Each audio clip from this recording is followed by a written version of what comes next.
Onani Master Kurosawa-san, or Masturbation Master Kurosawa-san. Yes, I know what you're thinking. But hold your thoughts, hold your thoughts, hold your thoughts. Despite the name, I'll personally assure you that this manga is worth checking out. Still not convinced? Alright, I'll buy. Let's take a bit of a stroll towards the tags, because they'll help me prove my innocence, since you guys keep doubting my claims. Anyway, there's only 2 tags. Basically one, since school is barely a tag, and all that's left is psychological. One single tag, and of all it could have been, it's psychological. On a manga with a name like this, I bet I've got your attention now. For the people that like to go into a show or manga with no expectations, here's your cue to do so. And for the people that need a bit more convincing, let's get into it. I'll avoid using their name from now because YouTube Sama doesn't like when I say such foul words. So let's call it currently underrated manga, or CUM for short. So CUM is about this boy here, Kurosawa, and his everyday life in school. He's a loner that doesn't really fit in and doesn't really care for or about other people. Your typical I like to be alone motherfucker.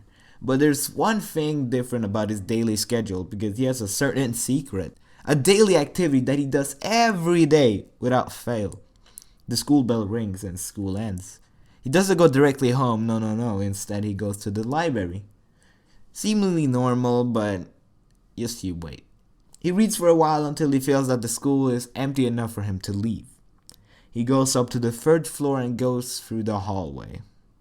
He enters the girls' toilets and he pleasures himself. Yes, he does masturbate in the girls' toilet every day after school to thoughts of his female classmates. What about it? It's 2022 now. It's 2021 when I'm recording this, but 2022 when you're watching this. Don't judge people. Let a motherfucker do whatever a motherfucker wants to do. Okay? Capiche? Great. Now this is what makes this boy unique. This is what makes him stand out. Nothing more, nothing less. Which is kind of sad, but that's just how it is. And yes, I hear you. I hear you. How the fuck could you ever classify this as a good manga? I thought the same thing. Don't worry, but I think that's one of the best parts. You don't go in expecting greatness, but oh god, you come out satisfied. There's a sex joke in there somewhere, but I won't be the one to tell it. Kurosawa keeps doing his thing, not caring about anything until boom. It's a new term, and in his new class, sitting right in front of it, is this girl that almost caught him doing his shit earlier. But that's not really too important for you to know, so that's why I haven't mentioned it, so it's fine. Point is, she's getting bullied. I don't know how we got to that, but just know that she's getting bullied, okay? Kurosawa being who he is, he doesn't get involved in it, he keeps out of it, he doesn't involve himself, or that's what he would want me to say. But in reality, what really happens is that he got worried. He's a good guy deep in his heart. No matter how much he wants to hide it, it comes out. He shows that he's worried about her. He thinks about how horrible she must have it, but she doesn't want his help. Understandably so. You wouldn't want to drag someone else in this, and what reason does she have to trust him in the first place? The bullying continues, days pass like normal until the class is returning from a PE lesson, and all is well. Until Pizza, yes, that is what they actually call him, finds out that his uniform is gone. People start looking all over for it until they give up on the search, and he has to go to his lessons in his PE uniform. After one class, a girl comes up to him with his uniform in hand. You guessed it, it's her, Kitahara, and behind her looms 2 menacing faces. She returns Pizza his clothes, saying that she quote-unquote found them in her bag. And this is where the looming faces come into play. Why don't you just admit that you stole them? Yeah, why else would you have them? You must have stole them. Why would you steal Pizza's clothes though? Oh my god, you must like him. Yeah, why else would you steal a boy's clothes? You must have taken them so you could snuggle with them. You should just take this opportunity to confess. While this is happening, the offer gives you an insight into the thought of the different people here. Why would she ever steal his clothes? There's no way she actually likes him. They're definitely bullying her. Everybody realizes what's going on, but no one steps in. Kurosawa is also making note of this. People must have realized by now, why isn't anyone doing anything? Everyone will judge you for not stepping in to stop bullying, but the same people will also not dare to do it themselves. No one in the class makes their first step until, with one laugh from the most popular girl in class, people realize that the easiest thing to do is to laugh along with the bullies. Everyone cast away their empathy they held and immediately all start shouting. The most popular Confess! Confess! Confess! Confess! Not much other choice. She obliges. Pizza, I like you.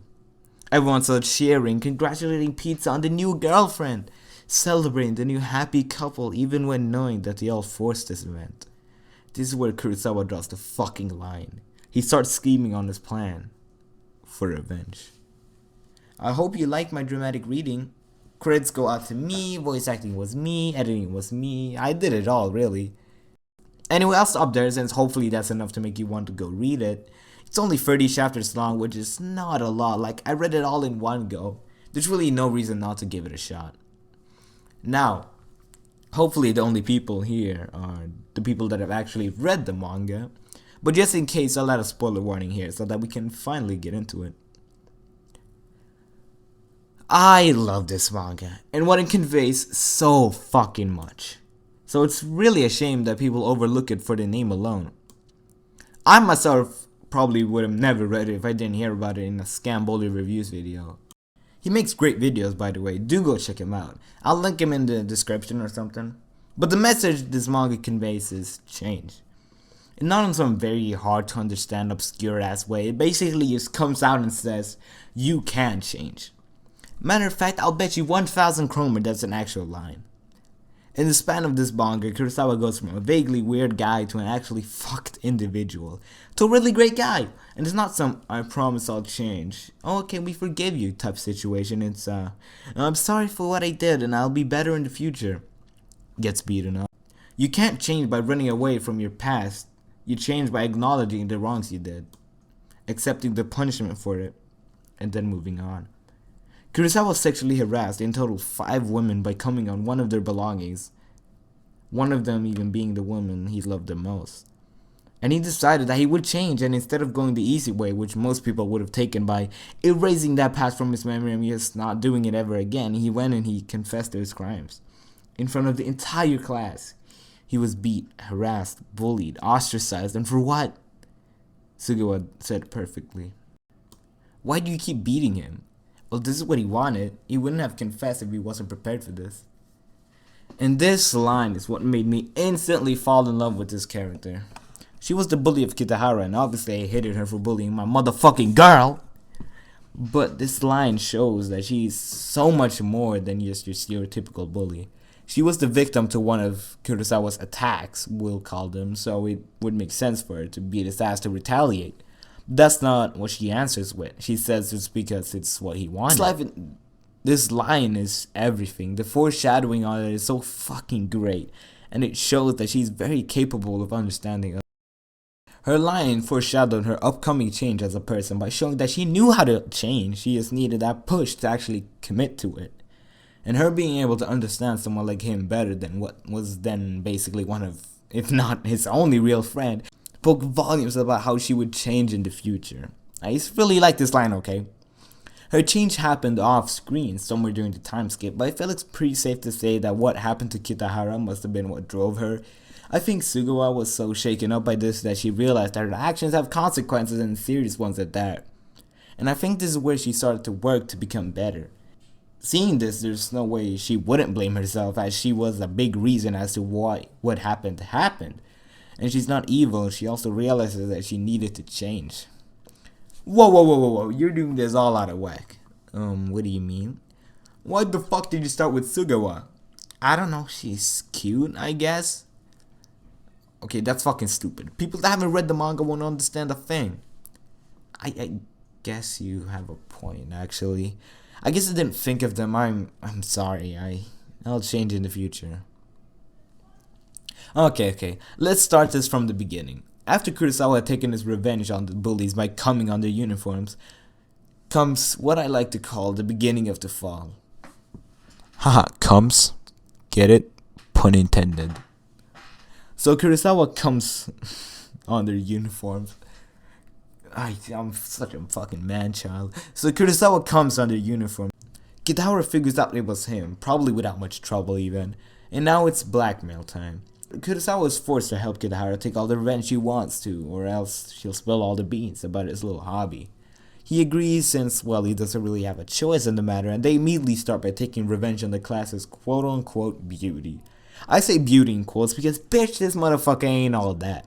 What are y'all talking about? She's average at best, but I digress.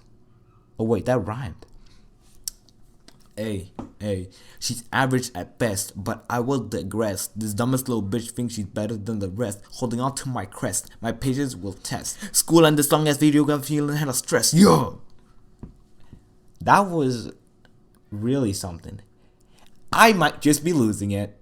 Anyway, Kitahara wants revenge on the beauty. Nah, never mind, I ain't calling into that. She really doesn't deserve it. Naito Kyoko. That's the name, so let's go with that. Kurosawa is reluctant at first because from his point of view, she hasn't really done anything to deserve punishment, but Kitahara has a completely different image of her. While Naito has never directly inflicted any harm on Kitahara, she's always been in the background, laughing at her pain. Kurosawa immediately realizes that he's right. He thinks back to when she was forced to confess to pizza, and how the whole shit was started by her. He agrees. There was no return anymore. Kurosawa was now dragged into the vengeful scheme of Kitahara, and there was really no way out. From here it only gets worse. He keeps attacking more and more girls, defiling their belongings. While doing this, he meets a girl by the name of Takagawa. In the library, while it's raining, he was sitting down reading a book, minding his business after school as he always does, when she sits in front of him and strikes up a conversation. For once, someone who Kurosawa doesn't find repulsive talks to him and he enjoys it. After that, every time it rains, Takagawa comes to the library and they talk. After a while, Kurosawa starts to look forward to these conversations as the highlight of his day, and every time it rains, he's happy. Kurosawa is in love. Now, we ain't here to be cute, so I'm gonna immediately go to the interesting part because tragedy has always been more interesting than a win. After a while of Kitahara not coming to visit him, Kurosawa thinks he's free from this endless loop of revenge. She arrives. What are you doing here? What are you doing here? There's only one reason I come here. So, who's the next target? Takagawa. What? This shit blew me the fuck away. I was sitting there equally as confused as Kurosawa, if not more. But I was definitely 100 times more excited. Kitahara refuses to tell him why she wants him to attack her, just saying, "You'll understand tomorrow and you'll regret if you don't do as I say." Kurosawa doesn't buy it. He refuses. Kurosawa leaves, a proud man, happy that he stood up against Kitahara. After getting home, he remembers that Takagawa goes to cram school and he wonders if he can get to see her if he went for a little walk past there. He succeeds. He gets to talk to Takagawa and she looks like the happiest girl alive. What is he so happy? It's a secret till tomorrow. Oh, gotta go. I'll see you tomorrow. Kitahara arrives. She taunts him a bit before saying, "Tomorrow morning you're going to regret this." And regret he did. As he walks in the classroom to see all the boys making a racket surrounding Broccoli Boy. Oh, I didn't mention him, did I? Well, the only thing that you have to know about him is he's an otaku and Kurosawa hates him. Anyway, there's apparently rumors of him getting a girlfriend. Kurosawa was surprised by this, but doesn't really think anything of it. Leaves it at a congratulation until... Look, there she comes. Jeez, don't bully my boyfriend too much. Humans are fragile creatures, especially mentally. Being the most intelligent creatures comes with a lot of pros, but like anything, there's cons. You think dogs ever have to worry about losing your crush to another man? No, they fucking don't. They're out here fucking in the streets for Christ's sake. The most they gotta worry about is whether they'll wake up with balls or not the next time they fall asleep. Looking at some humans, you might think they're indestructible, but no one is. Everyone has a breaking point. Eventually everyone will break, and for Kurosawa, this was it. After finding out Takagawa was dating Broccoli Boy, okay, I can't keep calling him that. This is supposed to be serious, right? So after finding out Takagawa was dating Nagaoka, I don't know. He broke, to put it simply. After a week, Kurosawa and Kitahara meet in the bathroom again, and she shares with him that she feels his pain because their feelings are the same. Kitahara liked Nagaoka, Kurosawa liked Takagawa, and they both lost. Kitahara wanted Kurosawa to defile Takagawa, to try and stop this from happening by ruining Takagawa's trust in men. Kitahara cries while Kurosawa was pulling a kaneki. They're both in this bathroom being absolutely miserable, crying over what they both lost. Kurosawa and Kitahara have always been portrayed as similar. It's two sides of the same coin, if you will. And this is what really hits the nail in the coffin for that point. They both have the same situation happen to them at the same time, and they both react the same way, and they think the same. This is where their paths intersect the most in the story, and they stay like this for a while, but that's not what I want to talk about right now. Let's talk about the fact that, boom, they're both in the wrong, and they acknowledge that they're in the wrong, but they both know they still would have done it if they could have gone back and changed things. No matter how distorted it may be, we cannot exist without trying to struggle. Now hear me out, because I'm about to make the weirdest jump in topics you've ever seen. You guys ever seen the Lorax? Alright, hear me out here. This quote has a very similar vibe to something that the Onceler would say. Let me refer to this one song that was cut from the movie, Big Ring. Might I add, it's an incredible song and you should go listen to it, but that's not what I'm here for. I'm here for this specific verse right here. There's a principle of nature that most every creature knows. It's called survival of the fittest, and this is how it goes. The animal that wins has got to claw and kick and punch. The animal that doesn't winds up someone else's lunch. Accompanies an animal that's trying to survive. It's struggling and fighting just to keep itself alive. Now, I didn't need to bring up this obscure cut Lorax song to make my point, because what I'm getting at here is just the survival of the fittest line, really.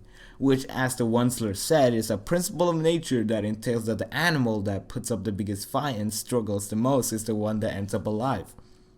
Kurosawa adopts this type of thinking to somehow at least slightly justify his actions. He might know and acknowledge that he's in the wrong, but that doesn't mean he's gonna fully accept himself as someone doing something evil just to be evil. He needs some kind of reason, some kind of scapegoat that can justify his actions even slightly. But if you ever seen the Lorax, actually strike that. If you ever listened to the song Bigger Ring, then you would know that only bad men use the survival of the fittest as an excuse for their actions. There's a reason Sally Face didn't get away with the excuse of I had to do it. Anyway, finally moving on from this fucking chapter in the toilets. It's just really good, okay? Even though Kurosawa says in the toilet that his sanity had run out then, I beg to differ. He still had enough sanity to keep pushing on every day, but that was not made to last. As his sanity slowly wears down over the day, seeing Takagawa and Nagaoka together, and especially when he sees her change. What's up with the way she talks? What's up with this Kyokun? Why the fuck did she quit tying her hair? She's being destroyed. The image Kurosawa had of Takagawa, the image he had of the girl he loved, is crumbling in front of his eyes. He breaks even more. He's beyond his breaking point, yet he keeps cracking. He stops talking to everyone. He avoided, especially Nagaoka, after realizing that Nagaoka is the hero of the story and he's the villain. There's nothing wrong with Nagaoka, he's just genuinely a good guy to everyone around him, but not Kurosawa. Kurosawa isn't innocent like a Nagaoka. Why do I keep saying his name? It's so hard to pronounce. He has sins that weigh him down and impure emotions that bother him. Nagaoka is normal, he's not. Eventually, Kurosawa reaches his true limit. He gives up, calling to Kitahara with one sentence in mind. That deal you mentioned, is it still valid?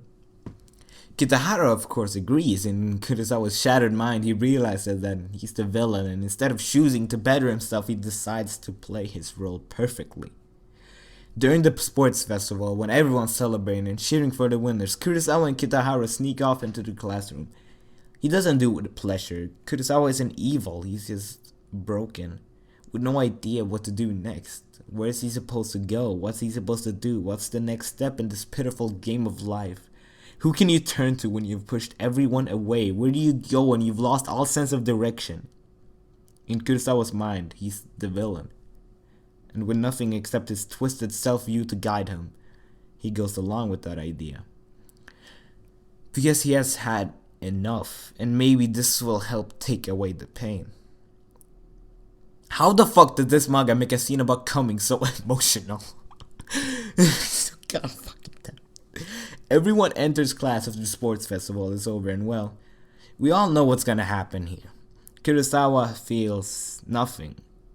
The person he loved is puking on the floor, horrified and disgusted by what has happened. He just looks at her and without a single hint of regret, sadness, anything for fuck's sakes. There's not a single care.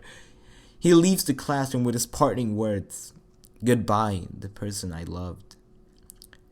Takegawa takes a few days off school to deal with the experience, and even then he doesn't care. Kitahara comes to Kurosawa again with more victims, and he just says yes. Not because he's scared of what she'll do, not because he empathizes with Kitahara and wants to see her get her rightful revenge, no. It's because, why not? He has finally snapped to the point where he just doesn't care. He's a shallow husk. He's walking around life on autopilot with no ambitions, no dreams, no hopes, no emotions. He keeps going about his life on autopilot until, Takegawa's locker. I wonder what she drew.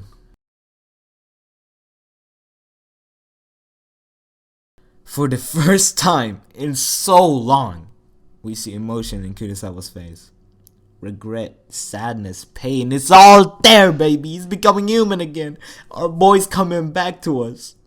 He walks away from that room with a smile on his face. He's a man on a mission now. He has something to strive for, a hope, a light in the dark. He's coming back to us.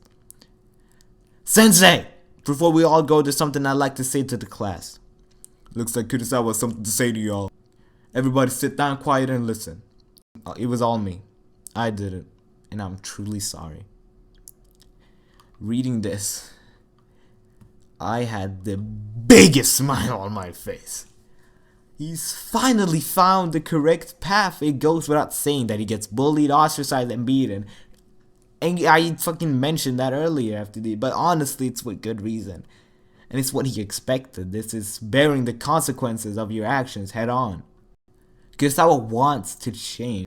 Also, this is where we got the manga name from. Someone wrote it on his desk and basically, roll credits! This arc doesn't translate well in funny video essay form because it's just him going through hardship after hardship and still coming out smiling, knowing that this is the consequence to his actions and this is progress.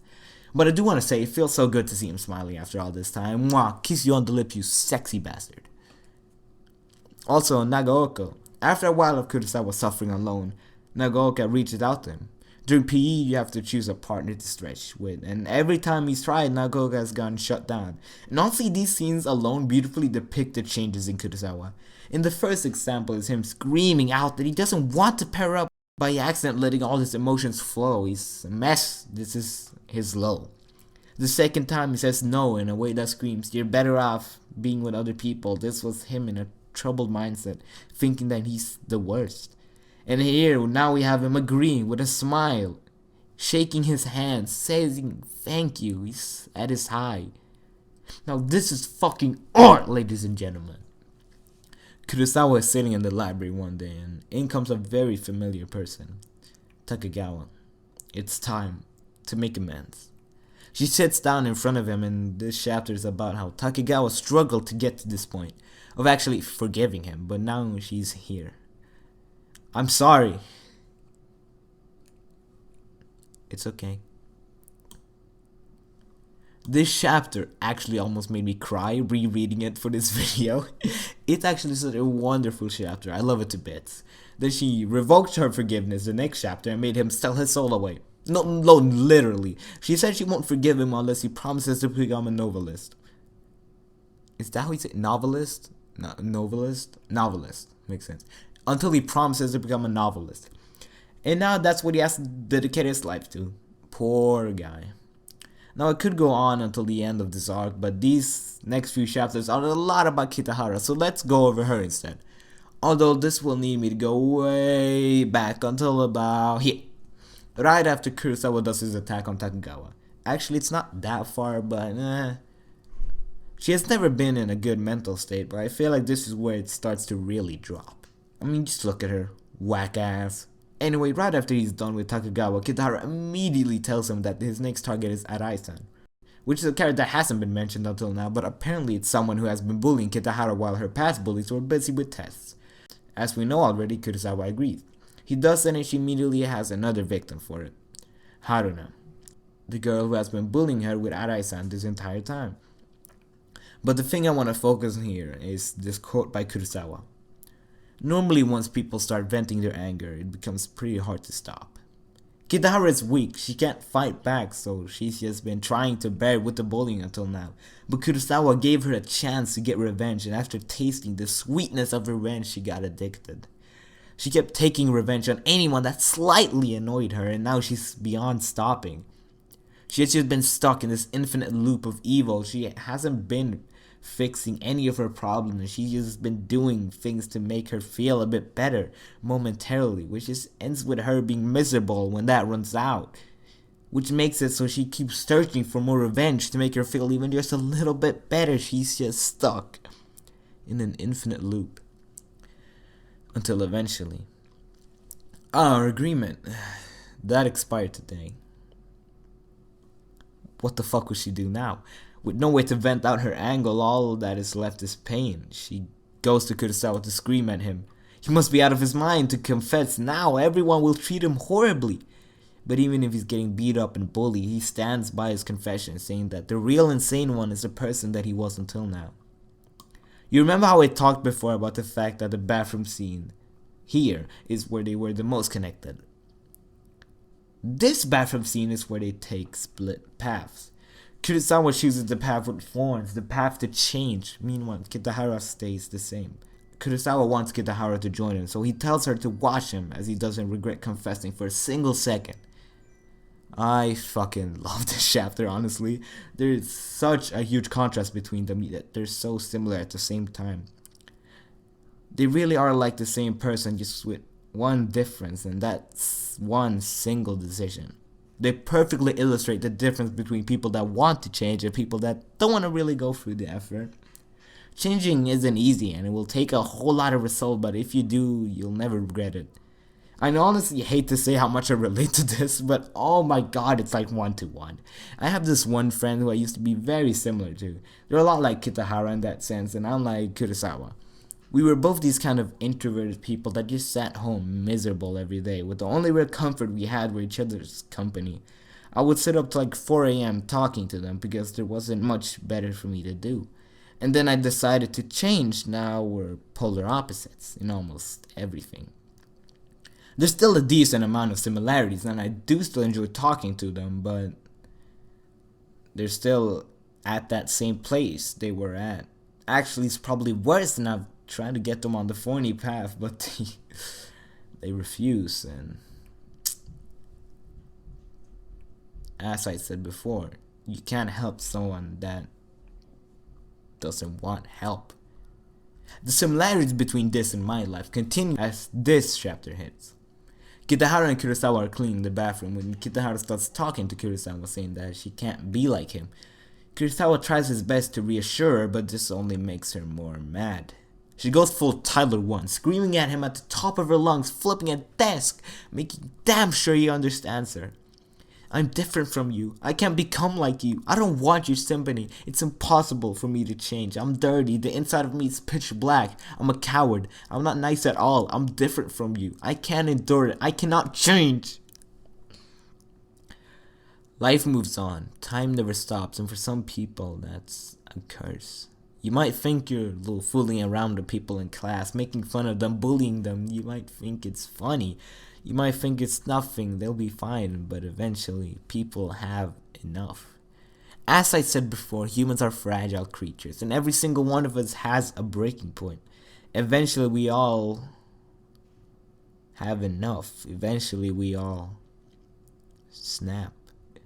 Kitahara had enough, and she wasn't strong enough to fight back, so she ran away, teaching her bullies a lesson they won't soon forget in the meantime. Time skip! Look at Kurosawa now. Wow, what a handsome young man. This time skip only skips about half a year, so he's actually not that much older. Kurosawa speaking with her mom. There's a school get together that's upcoming, and he's here to catch up with her and try to get her to come to it. She has been shut in her room since the incident where she stopped coming to school. She's suicidal and even self-harming, having slit her wrist 5 times in the last 6 months, according to her mom. And boom, cut to cute girl. Oh my god, look at her, dude. Holy shit, what the fuck? This absolute cutie is Sugawa, the girl who bullied Kitahara. Even she has decided to hop on the change train. Well, I've already talked about her, so you're not getting any more from me, but these last 2 chapters are just about Kurosawa trying to get Kitahara to come out, and also Kurosawa and Sugawa completing their enemies to lovers arc. We also get to see all the characters again, so that's cool. Also, Nagaoka turned into a Mega Chat for some reason. Like, it's been half a year, bro. Why are you a monster now? Anyway, as the school reunion starts, Kurosawa had failed to get Kitahara to come, but he realizes we can't end this without completing her character arc, so he rushes full speed on his bike towards her house to try for a last time. A big speech occurs, which I don't have to read out since you have definitely read the manga, right?